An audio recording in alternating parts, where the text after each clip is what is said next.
Hi, everybody. Welcome to Goshen Prepping. Thanks for joining us. When it comes to emergencies, obviously food is one of the most important things you should stockpile and have. You need to be able to keep your energy up, sustain your body, etc., for whatever's coming. Now, when it comes to this, understand, and I say this all the time, spices are a very important thing to stockpile because you don't want to eat bland, crappy food when crap hits the fan. And I'm not kidding with this. Keeping your morale up and having something tasty and good is a very important thing. But on the same note, too, you may not be in a situation where you have a lot of time to cook and prepare.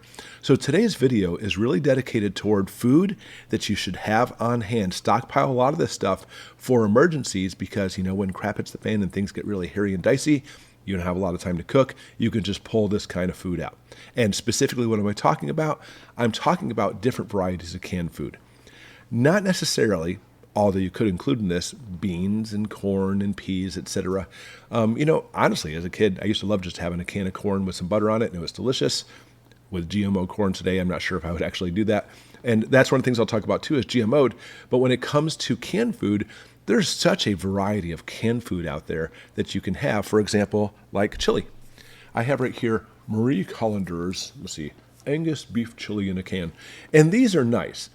I'm not necessarily saying this brand is nice, but having like chili in the can is nice because it really is an entire meal in the can.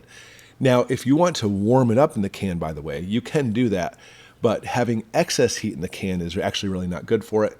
It's always best to put it in some kind of like little container that you can warm it up. But that's the beauty of this kind of food is it doesn't require cooking. It doesn't require real food preparation.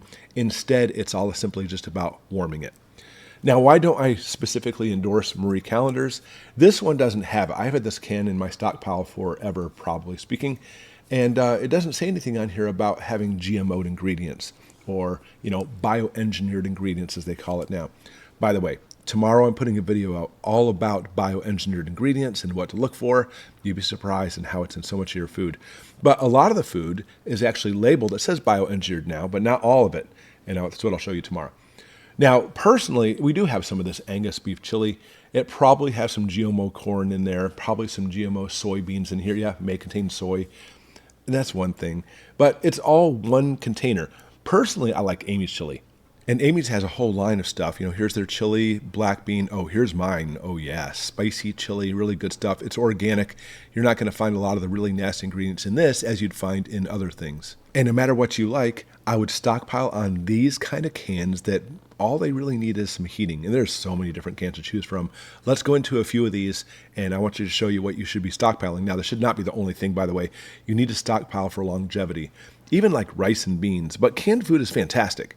And I don't know how much you want to store simply just canned chili. It gets kind of old having a wide variety. This whole channel is dedicated to all kinds of things to stockpile. But anyways, today's focused on really quick things, easy things to be able to just heat up and eat in case there's an emergency. And we come to Marie Callender's chili. I'm going to show you this real quick. It's interesting because on Walmart, even though this is one of the places you can pick it up from, it doesn't say anything in this picture that shows that it's actually bioengineered. Anything on here is not showing that. It's just real stuff, etc. You'll actually have to look at the can itself. But obviously, there's so many things you can choose from. I mean, I don't know what this is. I've never heard of it. Glory Foods Seasoned Southern Style Red Beans and Rice. That sounds tasty. Dinty Moore Beef Stew. I had this a lot when I was a kid. Obviously, it's not the best tasting beef stew in the world, but it's a warm meal that you can have that has everything you need. And something else too, by the way, when I feel sick, there's nothing like a can of soup. So right here is great value, Walmart brand, extra noodle soup in chicken broth. Now, it's inexpensive, it's nice and warm, has lots of flavor and such to it. It's probably not the best for you, but again, it's something you can quickly make that will sustain you. And this one actually has, the ingredients on this, by the way, is huge. That's one of the biggest worries you worry about with pre-packaged canned food like that is often there's so many ingredients in there. I try to stay with like whole foods as much as possible, stuff without a lot of extra ingredients. But you know what? It's give and take. Either you have canned food like this or you kind of just have to make it from scratch. And that's what we do, by the way. When we make our soup, we often make soup from scratch, which is the way to go. But if you want to just stockpile foods, you may want to consider looking at all the ingredients. There's tons of them on here. But when you look at chicken noodle soup, I guess you would simply call this, it's inexpensive and has everything there. Cream of potato condensed soup. Same thing, has lots of ingredients on it. And this one even says contains bioengineered ingredients. And again, what's bioengineered here? Engineered here, it's hard to say. But at least great value. I applaud you for putting that on the label. Because what we're finding now is some foods, and again, I'll talk more about this tomorrow, don't say that, but instead it'll actually have a little thing you can scan it with your phone and go see what's in there. But it doesn't advertise it per se on the can. Again, I'm not really into having a lot of like crazy ingredients, but nevertheless, here is some Campbell's Paw Patrol. What is this? Chicken noodle soup? I don't think it even says on there. Awesome shapes. It just says that awesome shapes pasta with chicken and chicken broth. Other words, chicken noodle soup. And again, Campbell's, I'll be honest with you, is always full of all kinds of ingredients. That's what Campbell's does. But one thing I truly applaud Campbell's is not only does it say it contains bioengineered ingredients, but it says those ingredients come from corn and soy from genetically modified crops. So at least they're telling you what's going on inside this soup. So when you're picking up your cans of food, again, there's so many to choose from that are already pretty much prepared. You simply put this in the thing and warm it up and off you go, and you get Paw Patrol fun. You really want to look at as far as, maybe you're okay with having genetically modified stuff in your soup and food. Personally, I don't like it. I try to stay away from it as much as possible. And again, here is a can of Annie's homegrown organic vegetable soup. I love this, with farm-shaped pasta. And I love this. Now, it does have some ingredients in here, but the ingredients on this is everything that's actually decent. Celery, corn, it has an asterisk next to it. Oh, and it's organic corn. Neat. Carrots, onions, tomato paste, garlic powder, bay leaves, thyme. It's all stuff that you would normally eat. The way things were done a long time ago, real food.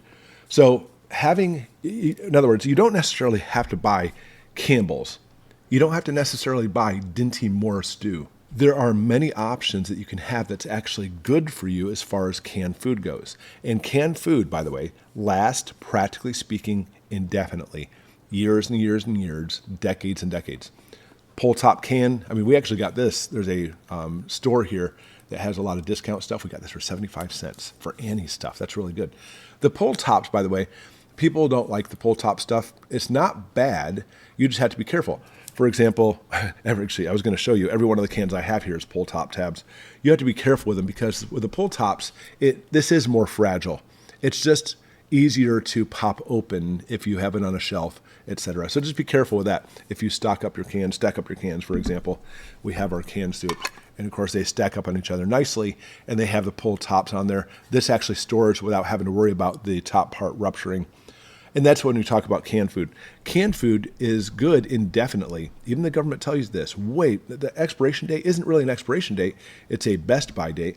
But you literally can have canned food that has been sitting on your shelf for 25 years. Pop it open, and it's good to go. Except if the top part, bottom part, or the seal on the side is ruptured, if you have any sharp dents in it, rust on the can, anything that compromises the integrity of the can, you do not want to save long term. Like, for example, this can of chicken noodle soup does have one little dent right here. Has it affected the pull top tab? I don't think so. But how about this? I have a can of Marie Callender's chili, as I showed you. There's a big dent here, a big dent here. And so instead of keeping this on my shelf, let's say my kids accidentally knocked this off and dropped it, then they know, you know what, this is not anything to keep on the shelf for long term. Let's eat it today or tomorrow or the next few days before it becomes really bad. And then, of course, you worry about like botulism and stuff. And I'm going to link a video at the end of this, by the way, of things to look for if you think your canned food went bad. All right, let's look at a couple more examples. And the thing is, when you look at canned food, and I'm just using Walmart simply just for ease looking at this stuff, you could just have a can of corn for lunch. You could just have a can of peas for lunch. Or honestly, having a can of tuna for lunch. I've done that for years. Very high in protein, very good for you. And of course, you have baked beans. Oh yeah, the good old Chef Boyardee mini raviolios or SpaghettiOs. And the kids love that stuff. And I'm not necessarily saying you should buy that stuff. Personally, I don't think it's the best thing in the world. We even kind of go to Trader Joe's sometimes and get the Joe's O's because it's a little bit better ingredients. But, if you're looking at something very quick and easy, ready to eat for the kids, power's out. The power's been out for a few days. Maybe you have a natural disaster. Maybe there's storms in your area, whatever the case may be. Trying to prepare food is difficult. And by saying to your kid, hey, look, here's some Chef Boyardee mini ravioli for you. Let's pop it open. And you do it once in a while. It's not really that big of a deal. And it makes them happy because it tastes really good. Again, it may not be the best thing for you as far as nutrition goes, but it does fill them up and actually makes them happy and actually more relaxed too when really bad things happen. You can get the 4-pack of mini raviolios. Vienna sausages, I know like a lot of people like those. Spaghetti and meatballs. Chef Boyardee was probably the first one when it comes to cans, getting you into one full meal inside a can. What a genius Chef Boyardee was. Chicken noodle soup, more spaghetti and meatballs. Ooh, beefaroni. So again, I'm not necessarily endorsing any of these specifically, but a lot of the stuff, look at this. Progresso, I should say, beef pot roast with country vegetables. I mean, I'm not sure the ingredients on this. And in the pictures, it doesn't show the ingredients, but it definitely looks somewhat wholesome, I guess. And then we get down to Campbell's Chunky. I remember I used to eat these a long time ago. Campbell's Chunky soups, there's so many different flavors and blends and everything. And again, same thing with Campbell's. It's chunky. It's soup that eats like a meal. There's so many flavors and stuff. But again, Campbell's is notorious for having all kinds of ingredients in there. And that's basically the moral of the story. When it comes to preparing for emergencies, and I'm not talking necessarily long-term crap, it's the fan. You need to find ways to store like rice and beans for going for the long term. 10 years worth of food is what I would shoot for, by the way. I mean, start off small, 3 days, a week, a month, a year, but 10 years of food. I would try to have 10 years of food. And the easiest way to do that is like rice and beans. Rice and beans, by the way, does not have all the essential fats you need every single day. I would supplement that with probably canned tuna or sardines, etc., something like that. But when you talk about emergencies, let's say you have 3 days as an emergency or 5 days you have no power, you may want to consider having a lot of these different types of canned food on hand. Simply put, they taste really good. Long term, they're probably not the best for you, but we're not talking about long term. We're talking about just a little bit of sanity, waiting for the power to come back on, or waiting for the storm to finish, or maybe you got snowed in, whatever the case may be. So I would recommend having some of these on hand. Again, maybe not tons of them, but at the very least, they are warm, they are tasty, they're very tasty and flavorful, by the way, and they will satisfy you. You'll eat those, and afterwards you're like, oh, I feel much better. Because I'll say it again, when it comes to catastrophic situations, you want to have some kind of degree of normalcy. You need to have some kind of like satisfying meal that's nice and warm, that tastes good, to be able to carry through in those situations. All right, when it comes to these really quick meal ready to eat type stuff, and I don't necessarily mean MREs for the military, but like canned foods, what would you go to? What is your favorite canned food, which may not be the best for you, but it is tasty and it's still something you like to have? Put it in the comments below. I'd like to actually see what you like to eat in emergency situations. Thanks for watching.